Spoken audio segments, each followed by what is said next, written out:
The Story of Mahākāśyapa, Vegan, Part 6 of 10, on Between Master and Disciples, given in English on July 14th, 2024.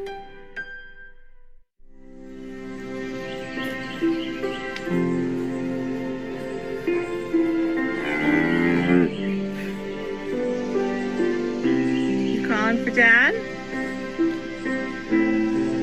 You see him in there?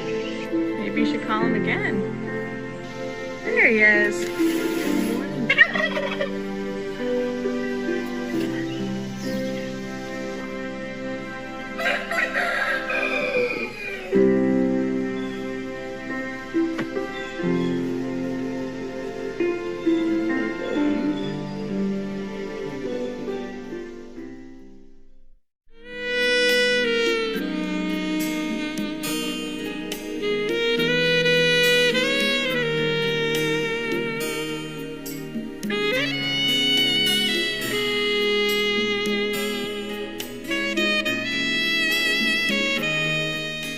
I want to thank you with Mahākāśyapa for being so kind to me. We were friends in earlier lives, and we were good with each other, compatible. Thank you for the relics of the Buddha. Thank you for the bowl, like the arms bowl, the begging bowl for the monk. But in our time, Mahākāśyapa should understand, the Buddha also understands that it's very difficult to go out begging, especially for a woman. And I'm not that young anymore. So I just eat one meal a day in the house, and I have to do so much work, homework, inside, outside. So if I keep going out and baking and coming back, I don't think it'd be convenient for me. Even though I would love that free life so very, very, very much.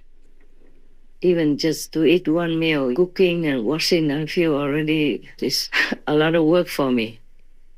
And you have to clean your house, you have to clean the floor, wash the blankets and the clothes, and then wash the dishes after cooking, and wash the kitchen and utensils and all that. I feel it's too much work already. I wish God would allow me to be breatharian again.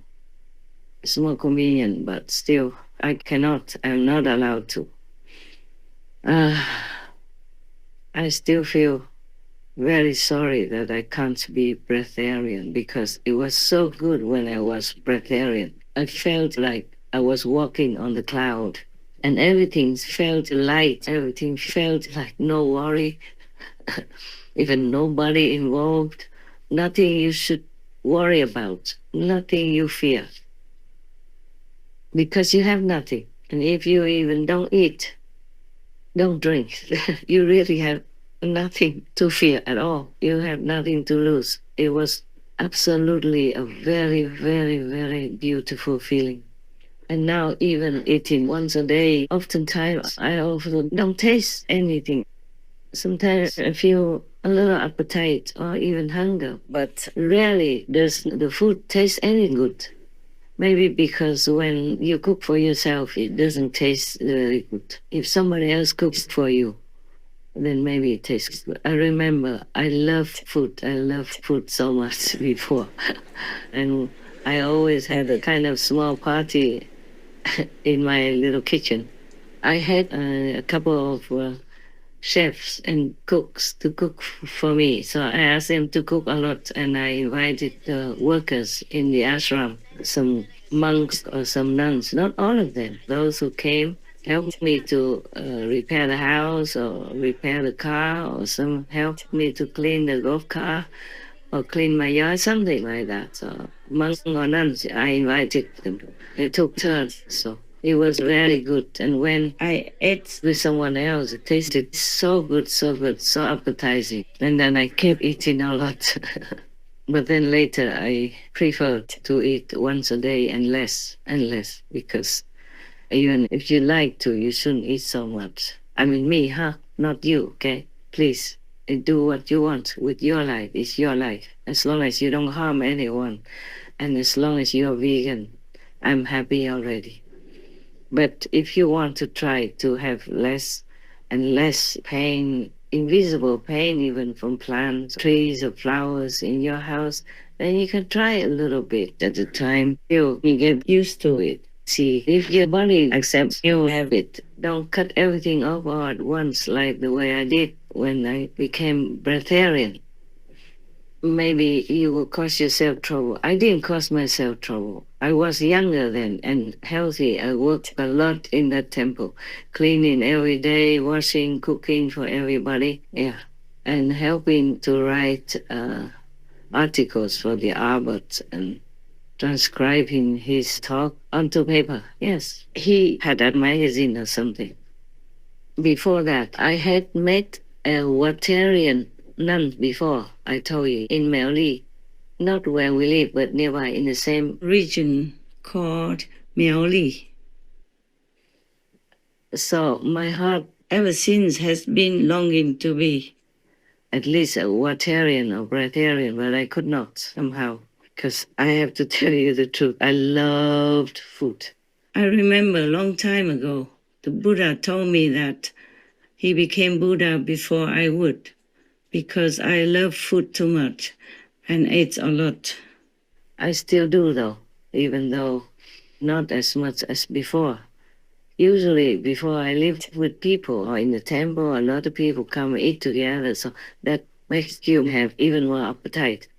And when I was in Siu, Taiwan also, I invited people to come eat with me. So the more people with you, the more appetite you have and the more you eat. Sometimes I couldn't go back into the old beautiful clothes that they made for me before. Because mostly when I go out in public, I have to wear the clothes that I designed or they designed at different companies in order to sell.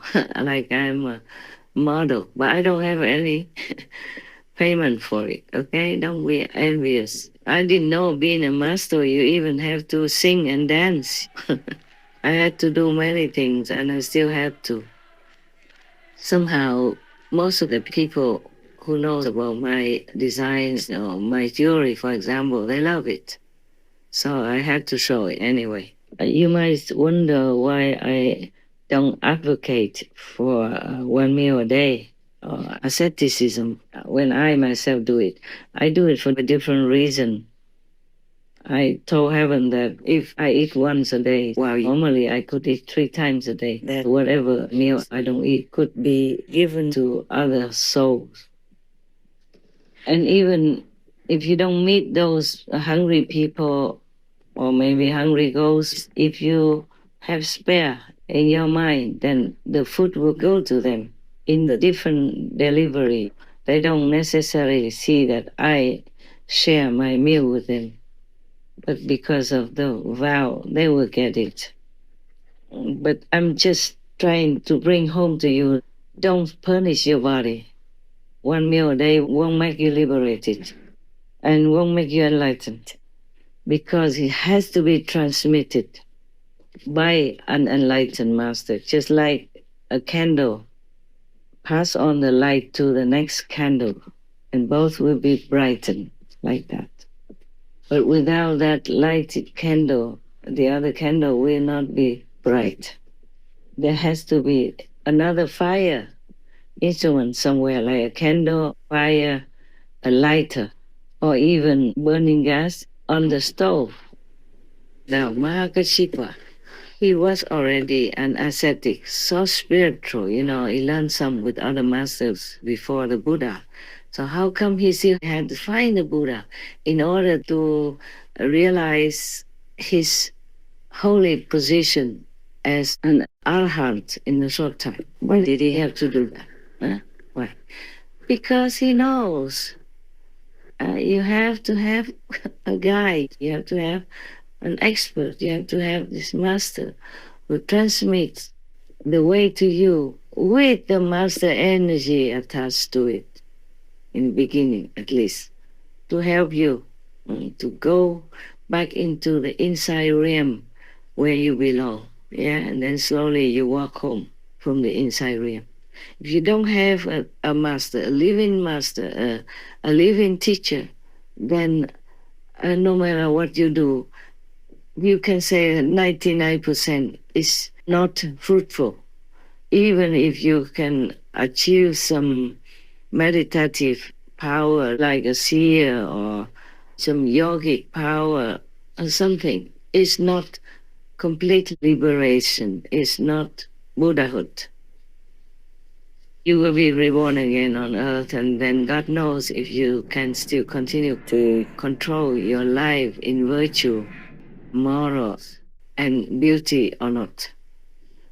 Without a real transmission of inner power to you, to open your own power, it's a very slim chance that you could enlighten yourself and reach liberation, or if learning some other method that is not suitable, that is not the ultimate.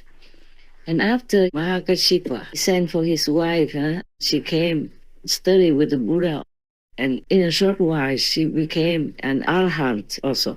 It means saint already. During the Buddha's time, sometimes the Buddha just talked to somebody, they came and talked to him, and the Buddha explained to him, expounded to him the truth, and then that person became enlightened and attained some level after meeting and talking to the Buddha. It's not because of the Buddha's talk or voice, it's because of the power emanating from it. And also that the Buddha will teach that person a method to practice. Maybe light and sound method, the way you are practicing. So it is not like you can just repeat or learn from somebody else, second or third hand from the Buddha. That means produced from the Buddha's teaching, and then you can be enlightened. You see, it has to be a living teacher. And many other monks also, like Ananda and other persons, they have to be under the Buddha's merciful guidance with tremendous power from within the Buddha himself.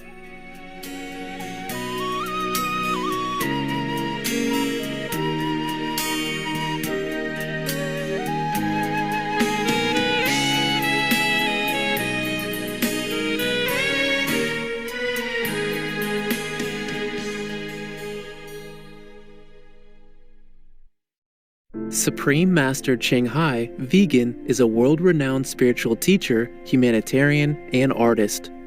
To learn more about her compassionate life and teachings, please visit suprememastertv.com/master.